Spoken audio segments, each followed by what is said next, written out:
Bienvenidos una semana más a nuestro noticiero semanal de Radio Internacional de Noticias. La policía egipcia interviene para impedir que argumentaron en Nueva York ante la comisión. Como noticias nacionales presentamos Medio centenar de asociaciones pro vida han convocado a facilitar datos precisos al respecto a la... Terminaremos con noticias de la Santa Sede.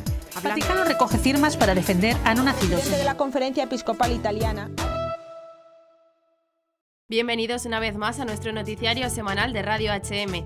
Hoy les saludamos María Fra e Isabel Jordán. Arnoldo Sandoval y Jenny Celis son una pareja de novios colombiana que en una etapa de su vida se alejaron de Dios y tiempo después de reconciliarse con él, elaboraron cerca de 1000 rosarios para enviarlos a los cristianos perseguidos en el Medio Oriente como un signo de esperanza. SOS Cristianos en Siria difundió un vídeo de la cuenta de Facebook con el testimonio de estos dos jóvenes que residen en la ciudad colombiana de Cúcuta, en la frontera con Venezuela. Arnoldo comentó que se apartó de la Iglesia por ciertas ideologías creadas y fundadas por hombres que buscan desorientar y llevarlo por diferentes caminos de lo que es ser verdaderamente cristiano. Pero te das cuenta de que la fe verdadera es la cristiana, de nuestra amada Iglesia. Gracias a Dios y tomando una decisión radical, regresé a mi fe cristiana, expresó. Por diferentes circunstancias tuve la oportunidad de conocer un poco más la doctrina y cómo podemos llevar en nuestro corazón el amor de Jesús, el amor a María Santísima, darla a conocer a nuestros hermanos, en este caso donde nos desempeñamos. Jenny creció en el seno de una familia católica, pero en su adolescencia se alejó de la fe. Mi vida antes de Jesús era un caos. De un tiempo para acá conocí a alguien. Él fue el que me llevó a la iglesia, me llevó a la misa, al encuentro con Dios, que es lo más hermoso, señaló. Así, ambos decidieron enviar un mensaje de esperanza a los cristianos perseguidos.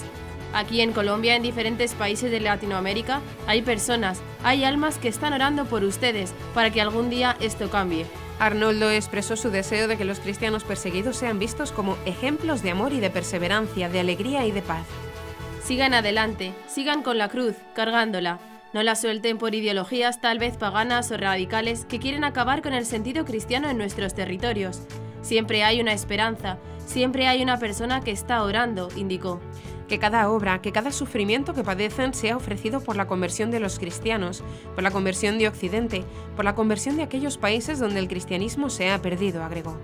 Arnoldo expresó también que muchas veces es difícil ser cristiano, incluso en países de Occidente, donde el creyente que vive con radicalidad su fe a veces es blasfemado, es tratado de fanático o tal vez es tratado de incoherente. Según informó el padre Luis Montes, sacerdote del Instituto del Verbo Encarnado y misionero en Irak, estos dos jóvenes le entregaron los rosarios cuando estuvo en Colombia a inicios de septiembre de 2017. Cuando regresó a Irak, los repartió entre los cristianos de Bagdad y Karamles, la cual visitó el 5 y 6 de enero pasado. Esta última localidad se encuentra en la llanura de Nínive y estuvo ocupada por los terroristas del Estado Islámico durante 2 años, en los que destruyeron iglesias, monasterios y casas de familias cristianas. El padre Montes indicó que cuando entregó los rosarios a los cristianos iraquíes, ellos se pusieron súper contentos, pensando en estos jóvenes que se tomaron el trabajo de pensar en ellos y hacer todo esto. Comenzaremos con las noticias de interés internacional. La ideología de género es una especie de locura, asegura Cardenal. Obispos de Venezuela. Adelantar las elecciones es un crimen que clama al cielo. Australia. Ley obligaría a católicos a registrarse como agentes extranjeros. Mali. Religiosa misionera secuestrada en Mali pide la ayuda del Papa. China. La iglesia oficial hace sombra a la iglesia fiel a Roma. Pasaremos después a las noticias nacionales. La defensa de la vida debe ser una prioridad, afirma senadora. Párroco denuncia que la retirada de la cruz responde a presiones e intereses políticos. Ley LGTBI saturará los tribunales, afirma experto. Monasterio del Santo Sepulcro de Alcoy recibe a la nueva comunidad religiosa. Cardenal Cañizares, es urgente que hablemos públicamente de Dios. Y por último comentaremos algunas de las noticias más destacadas de la Santa Sede. Exmusulmanes conversos al catolicismo escriben al Papa. La Iglesia reconoce el martirio del obispo de Orán y de otros 18 religiosos de Argelia. No hay humildad sin humillación, afirma el Papa Francisco. Papa Francisco, es un gran peligro para la fe vivir sin madre. El Papa exhorta a escuchar la palabra de Dios en misa. El arzobispo de Montevideo, Uruguay, cardenal Daniel Sturla, afirmó que la ideología de género es una especie de locura que va contra Dios creador. Así lo indicó el purpurado ante los miles de fieles que participaron en la 7ª versión del Rosario de Bendiciones para la Familia el sábado 27 de enero. Según la ideología de género, continuó, no tiene nada que ver el ser varón y el ser mujer con el sexo, sino que cada uno va construyendo lo que quiere ser y puede ir cambiando. Como esto es una especie de locura, no hay 2 géneros, sino que para algunos hay 14 y hasta 31 para otros. Es una locura que va contra el Dios creador, sentenció el prelado, quien explicó que por esta razón la Iglesia presentó la propuesta de educación sexual, aprender a amar, en línea con los criterios naturales y cristianos. Otro ataque contra la familia, dijo el purpurado uruguayo, es el aborto, cuya despenalización en el país ya de por sí nos duele en el alma. Antes se hablaba de la tolerancia a que se haga antes de los 3 meses, ahora algunos hablan del derecho a. Esto es una forma de tergiversar, hay que estar atentos. Los obispos de la Conferencia Episcopal Venezolana afirmaron que es un verdadero crimen que clama al cielo adelantar las elecciones en ese país en medio de la grave situación de penuria y hambre que vive la nación. Es un despropósito ético y humano, un verdadero crimen que clama al cielo, que en medio de una situación de penuria, hambre, parálisis de servicios, muerte y colapso nacional, se privilegie un espectáculo de distracción y alienación en condiciones desiguales contra todo sentido de equidad y servicio a la población, indicaron los obispos en un comunicado dado a conocer este 29 de enero. La Asamblea Nacional Constituyente emitió el 23 de enero un decreto para adelantar las elecciones que habitualmente se realizan en diciembre, una medida que fue aprobada por aclamación, según indicó Delcy Rodríguez, la presidenta de la Asamblea. En el comunicado de este lunes, los obispos afirman que la dirigencia política debe asumir responsablemente la difícil y real situación. La comunidad internacional ha declarado abiertamente su convicción de que la actuación del gobierno es inaceptable. La dirigencia de los partidos políticos ha sido en muchas circunstancias deficiente e incoherente.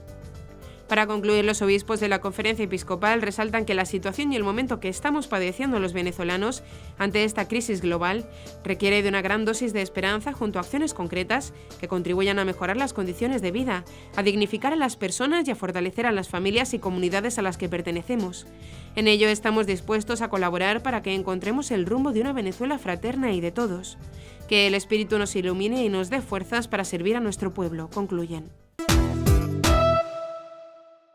Los obispos australianos han advertido que los católicos podrían ser obligados a registrarse como agentes extranjeros si se aprueba el nuevo proyecto de ley destinado a tomar medidas enérgicas contra el espionaje y la interferencia política de otros países. La Iglesia Católica en Australia está formada por millones de ciudadanos australianos que practican su fe y no están en deuda con el poder extranjero, dijo el obispo de Toowoomba, Monseñor Robert McGugan. El prelado intervino ante el Comité de Inteligencia y Seguridad del Parlamento australiano en una sesión que abordaba el proyecto de ley que requiere que quienes actúan en nombre de las potencias extranjeras se registren ante el gobierno bajo amenaza de enfrentarse cargos criminales de no hacerlo. La exención para la religión propuesta en la cláusula 27 se basa en la creencia incorrecta de que la Iglesia Católica en Australia actúa en nombre de un gobierno extranjero, es decir, el Estado de la Ciudad del Vaticano, indica la Conferencia de Obispos Católicos de Australia en un comunicado. Dado que la Iglesia Católica en Australia no actúa en nombre de un gobierno extranjero, la cláusula no conferiría ninguna exención a sus miembros, explican los obispos. McGugan dijo que parece que cada católico involucrado en una profesión relacionada con el derecho, por ejemplo abogacía, puede ser obligado a registrarse. Dado que los católicos constituyen más del 20% de la población de Australia, creemos que eso implicaría un montón de registros.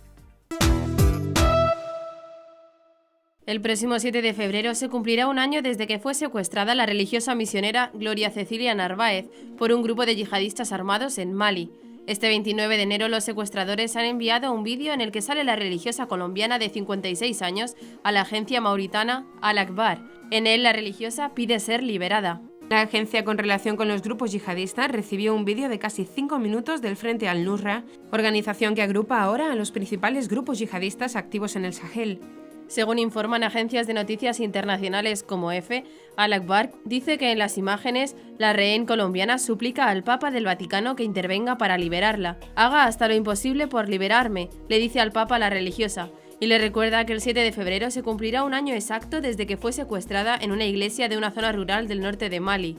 Para demostrar la actualidad de la grabación, la rehén menciona al pontífice su reciente visita a Chile y otros países de Latinoamérica. Al final del vídeo grabado en inglés, los secuestradores acusan a la fuerza que ocupa la región entorpecer las negociaciones para cerrar el caso de Gloria Narváez y proponen negociar por medio de organizaciones benéficas independientes ajenas a la fuerza colonialista.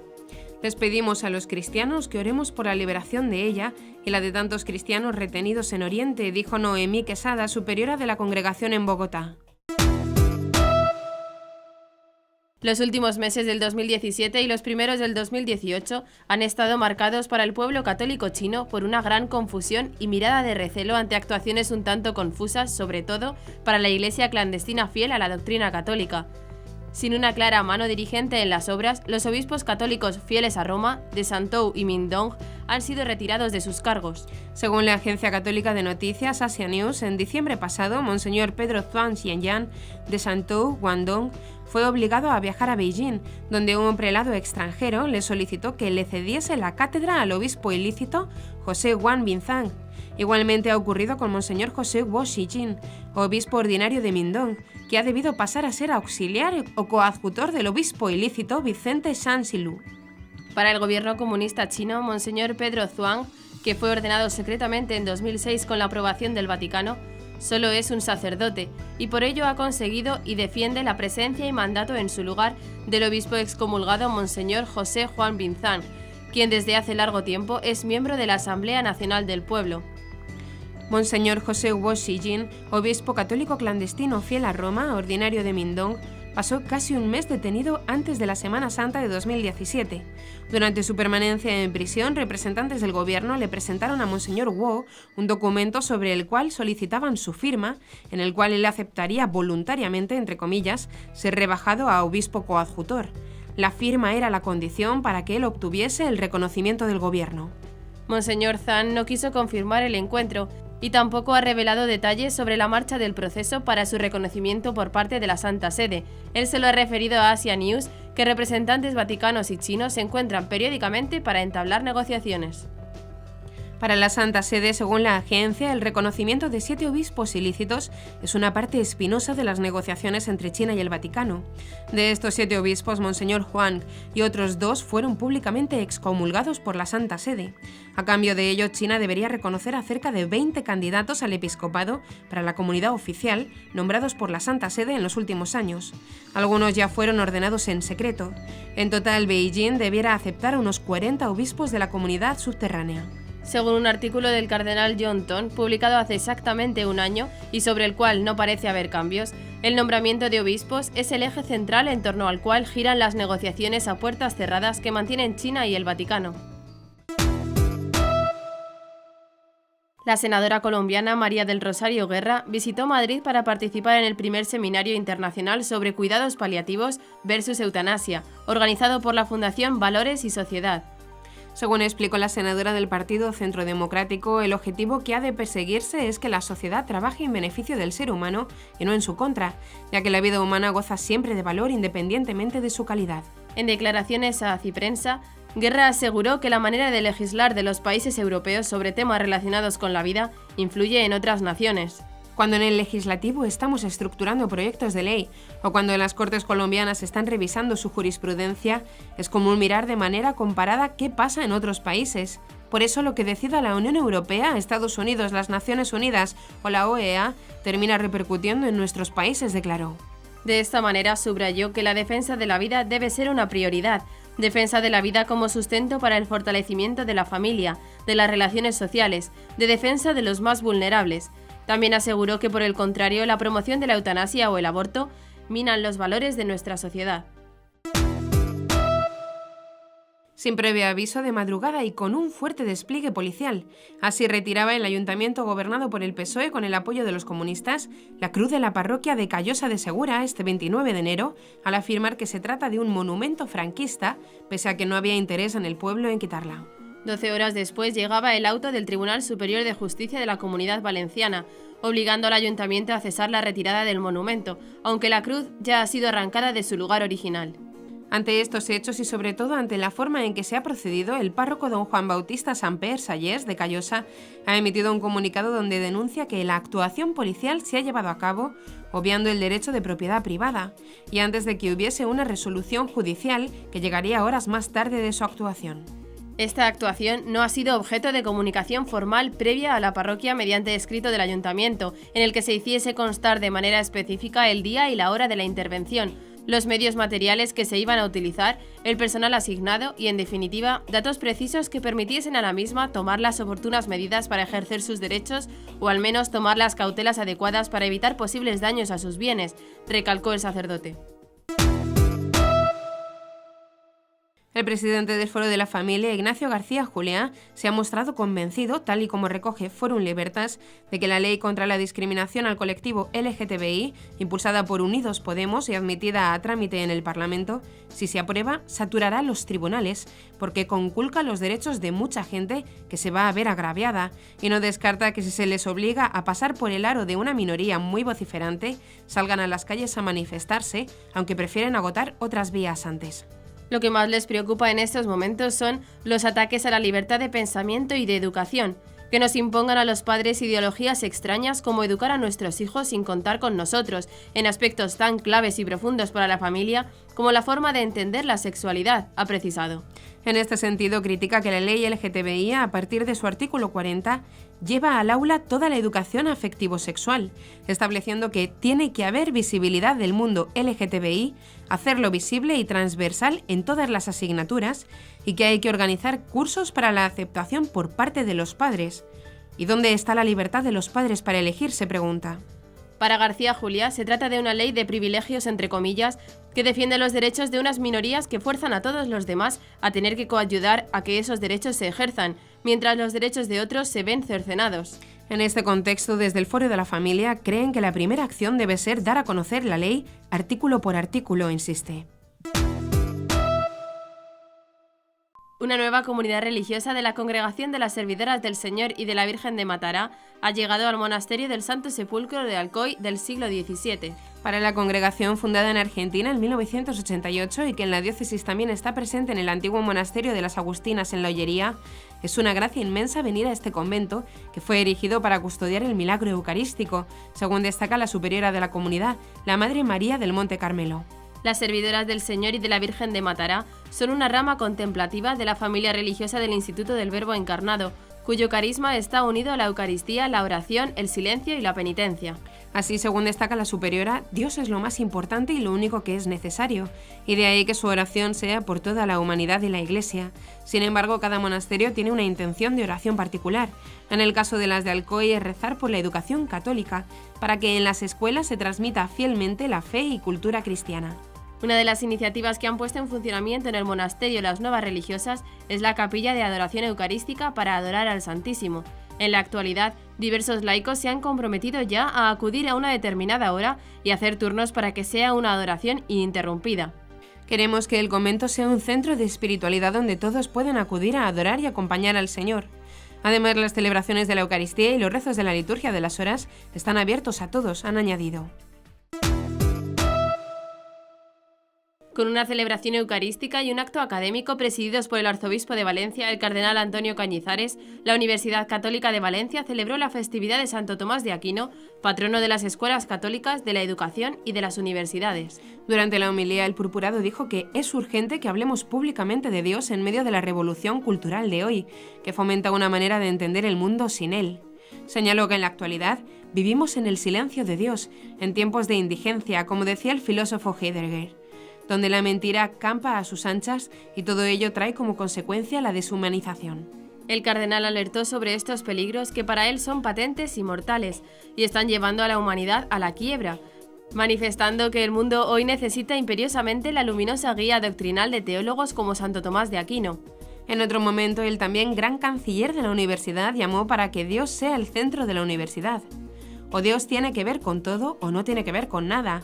Por ello, nuestra universidad tiene que mostrar esa vida nueva que brota del conocimiento de Dios. Pero solo Dios, no nos aparta del mundo, al contrario, nos compromete con el resto de los hombres y con el mundo que nos rodea. Expresó que, sin Dios, no hay respeto al ser humano ni a la naturaleza, y que no es posible devolver al ser humano su dignidad sin la experiencia de Dios. La cultura de la increencia es, a su vez, la cultura de la insolidaridad. Por eso necesitamos que nuestra universidad hable de Dios con un lenguaje que no puede ser abstracto. El lenguaje cristiano no lo es. Se trata del testimonio de algo experimentado en la vida. Hemos de hablar de Dios como un auténtico abismo de misericordia, añadió.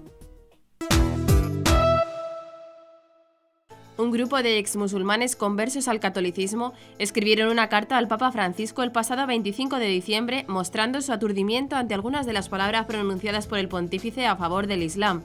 La carta ha sido ya firmada por más de 4.300 personas, entre conversos e interesados, y muestra la fidelidad que estos exmusulmanes conversos muestran al Santo Padre y la Iglesia. Con el más profundo amor a Cristo, que por medio vuestro conduce su Iglesia, nosotros, católicos que venimos del Islam, apoyados por numerosos hermanos en la fe, particularmente los cristianos de Oriente, y por nuestros amigos, venimos en pedir a su santidad confirmar nuestra conversión a Jesucristo, verdadero Dios y verdadero hombre, único Salvador, por medio de un discurso franco y recto sobre el Islam. Asegurándole nuestras oraciones en el corazón de la Inmaculada, solicitamos vuestra bendición apostólica. La carta, que se enmarca en un continuo contraste entre el Evangelio y el Corán y que busca clarificar los reales intereses que se pueden esconder detrás de varios gestos de grupos islámicos hacia algunos gestos del pontífice y viceversa, en sus distintas alocuciones o viajes, trata de dar luz acerca de estos gestos y situar en la verdad y la valentía la posición que la Iglesia debe mantener ante ellos. Nosotros no confundimos el Islam con los musulmanes, pero si para vosotros el diálogo, entre comillas, es el camino de la paz, para el Islam es otra manera de hacer la guerra, dice la carta. Con argumentos claramente contrastados y verificados en la realidad de ambas creencias, estos exconversos exponen la realidad del Islam desmitificando una falsa visión angélica de lo que nunca, según ellos, debería denominarse como una religión de paz. En realidad, dice la carta, desde el momento en que el Islam nos quiere hacer sus enemigos, lo somos, y ninguna intención de amistad de nuestra parte cambiará nada. Como buen anticristo, el Islam no existe sino siendo enemigo de todos. Entre nosotros y vosotros existirá la enemistad y el odio para siempre hasta que no creáis únicamente en Alá. Corán 64. Para el Corán, continúa, los cristianos no son sino impureza. Corán 9:28. Los peores de la creación. Corán 98:6. Condenados al infierno. Corán 4:48. También Alá debe exterminarlos. Corán 9:30. No hay que engañarse con los versículos coránicos conocidos como tolerantes, puesto que todos han sido derogados por los versículos del sable, Corán 9:5. E insisten, mientras el Evangelio anuncia la buena noticia de Jesús, muerto y resucitado por la salvación de todos, cumplimiento de la alianza comenzada con el pueblo hebreo, Alá no tiene otra cosa que proponer sino la guerra y la matanza de los infieles a cambio de su paraíso. Ellos combaten en el camino de Alá, ellos matan y son matados. Corán 9:111. La carta, que espera ser contestada por el Santo Padre en otra misiva o acción pública, fue sacada a la luz este 25 de enero, en el que todos los firmantes exponen su nombre, ciudad y país donde habitan actualmente y fecha de adhesión a la misma. El Papa Francisco aprobó el decreto que reconoce el martirio de Monseñor Pierre Claverie, obispo de Orán, Argelia, asesinado el 1 de agosto de 1996, y de otros 18 religiosos y religiosas de Argelia, asesinados por terroristas islámicos, entre los que están los 7 monjes trapenses del monasterio Tibirine, como señala la agencia Aciprensa. El monasterio de Nuestra Señora de Atlas, fundado en 1938 en la localidad argelina de Tibirine, fue el escenario de uno de los episodios más sangrientos de la Guerra Civil argelina en la década de los 90 del siglo XX. Los grupos terroristas islamistas habían emprendido una campaña contra los extranjeros residentes en el país, especialmente contra los de nacionalidad francesa, y los lugares cristianos fueron uno de sus principales objetivos. A pesar de ello, los monjes trapenses del monasterio de Tibirine decidieron quedarse debido al fuerte vínculo que tenían con la población local, a la que ofrecían un servicio médico fundamental. Las negociaciones para intercambiar a los monjes por prisioneros del Jiyan no funcionaron, y el 21 de mayo de 1996 los terroristas anunciaron que habían decapitado a los 7 monjes. Sus cabezas aparecieron el 30 de mayo, pero sus cuerpos no se encontraron nunca. Tras el asesinato de los monjes de Tibirine, Monseñor Claverie sabía que su vida corría serio peligro. El 1 de agosto de 1996, una bomba explotó en la entrada del obispado, matando al obispo y a su ayudante. En su homilía durante la misa celebrada en la Casa Santa Marta este 29 de enero, el Papa Francisco destacó el valor de la humildad y afirmó que no hay verdadera humildad sin humillación. A raíz de la primera lectura, en la que se narra la historia de David, el Santo Padre situó al rey de Israel como ejemplo de humildad. Francisco afirmó que David es una de las grandes figuras bíblicas, derrotó a los filisteos, era noble y a pesar de ello también era un gran pecador. Había caído en el adulterio y en el asesinato de Urías, el marido de Betsabé, y sin embargo la Iglesia lo venera como santo, porque se dejó transformar por el Señor y se dejó perdonar. Fue capaz de reconocerse pecador, una capacidad nada fácil. Es bueno que pensemos en esto. No hay una verdadera humildad sin humillación. Y si tú no eres capaz de tolerar, de llevar sobre la espalda una humillación, no serás humilde. Pensarás que lo eres, pero no lo eres. El Papa finalizó la homilía animando a pedir a Dios la gracia de la humildad, pero con humillación. Incluso si alguno es valiente, puede pedir al Señor que le envíe humillaciones, para así parecerse más al Señor. El Papa Francisco destacó la importancia de la Virgen María para el cristiano. Recordó que fue el mismo Jesús quien sobre la cruz dio a María a los discípulos como madre y que por lo tanto el camino del cristiano debe sostenerse en ella, porque es un gran peligro para la fe vivir sin madre. El Santo Padre celebró este 28 de enero en la Basílica Pontificia de Santa María la Mayor en Roma la misa con motivo de la fiesta de la traslación del icono de la Salus Populi Romani, protectora del pueblo romano, recientemente restaurado por expertos de los museos vaticanos. En la homilía, el pontífice reflexionó sobre las palabras de la antífona mariana más antigua que se reza en la Iglesia. Bajo tu amparo nos acogemos, Santa Madre de Dios. No deseches nuestras súplicas que te dirigimos en nuestras necesidades. Antes bien, líbranos de todo peligro, oh Virgen gloriosa y bendita. El Papa exhortó a acudir a la Virgen en los momentos de peligro. En los momentos turbulentos necesitamos acogernos bajo el manto de la Santa Madre de Dios, afirmó. Durante la audiencia general, el Papa Francisco exhortó a los fieles a estar pendientes de la proclamación de la palabra de Dios durante la Santa Misa y recordó que está absolutamente prohibido cambiar las lecturas del día por textos no bíblicos. Hoy continuamos con las catequesis sobre la Santa Misa. Después de hablar sobre los ritos de introducción, consideramos ahora la liturgia de la palabra, que es una parte constitutiva porque nos reunimos para escuchar lo que Dios ha hecho y todavía tiene la intención de hacer por nosotros. Es una experiencia que tiene lugar en vivo y no de oídas, porque cuando se leen las Sagradas Escrituras en la Iglesia, Dios mismo habla a su pueblo y Cristo, presente en la palabra, anuncia el Evangelio. ¿Y cuántas veces mientras se lee la palabra de Dios se charla? Mira ese, mira esa, mira el sombrero que se ha puesto aquella. Es ridículo. Y se empieza a comentar. ¿No es verdad? ¿Hay que hacer comentarios mientras se lee la palabra de Dios? No, porque si charlas con la gente no escuchas la palabra de Dios.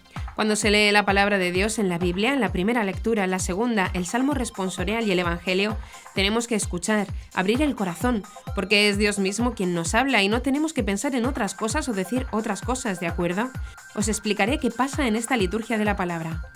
Las páginas de la Biblia dejan de ser un escrito para convertirse en palabra viva pronunciada por Dios.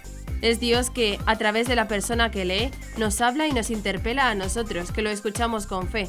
El Espíritu, que habló a través de los profetas e inspiró a los autores sagrados, hace que la palabra de Dios realice efectivamente en los corazones lo que suena en los oídos. Es muy importante escuchar. A veces quizá no entendemos del todo, porque hay algunas lecturas un poco difíciles, pero Dios nos habla igual de otra manera. Hay que estar en silencio y escuchar la palabra de Dios, no lo olvidéis. En misa, cuando empiezan las lecturas, escuchamos la palabra de Dios. La proclamación litúrgica de dichas lecturas, con los cantos procedentes de la Sagrada Escritura, expresa y fomenta la comunión eclesial, acompañando el camino de todos y cada uno de nosotros. Así se entiende por qué algunas decisiones subjetivas, como la omisión de las lecturas o su sustitución por textos no bíblicos, estén prohibidas. He oído que alguno, si hay una noticia, lee el periódico porque es la noticia del día. No, la palabra de Dios es la palabra de Dios. El periódico se puede leer después, pero allí se lee la palabra de Dios. Es el Señor quien nos habla. Sustituir esa palabra con otras cosas empobrece y compromete el diálogo entre Dios y su pueblo en oración. Por el contrario, se requiere la dignidad del ambón y el uso del leccionario, la disponibilidad de buenos lectores y salmistas. La palabra de Dios se abre camino dentro de nosotros, la escuchamos con los oídos y pasa al corazón. No se queda en los oídos, tiene que llegar al corazón y del corazón pasa a las manos, a las buenas obras. Este es el recorrido de la palabra de Dios, de los oídos al corazón y a las manos. Aprendamos estas cosas. Gracias, expresó el pontífice. Y hasta aquí nuestro informativo semanal. Esperamos que haya sido de su agrado. Recuerden que pueden seguir escuchándonos siguiendo el resto de nuestra programación en directo a través de la web www.radiohm.net. En ella podrán encontrar también distintos podcasts con los informativos anteriores y otros audios que también pueden ser de su interés. Seguiremos estos días informando de las noticias de la Iglesia y del mundo a través de nuestros breves espacios informativos que les ofrecemos todos los días, cada media hora aquí en Radio HM 88.9 FM y HM Televisión. Ayer, hoy y siempre la verdad. Gracias por habernos acompañado. Les han informado María Fra e Isabel Jordán. Hasta la próxima semana.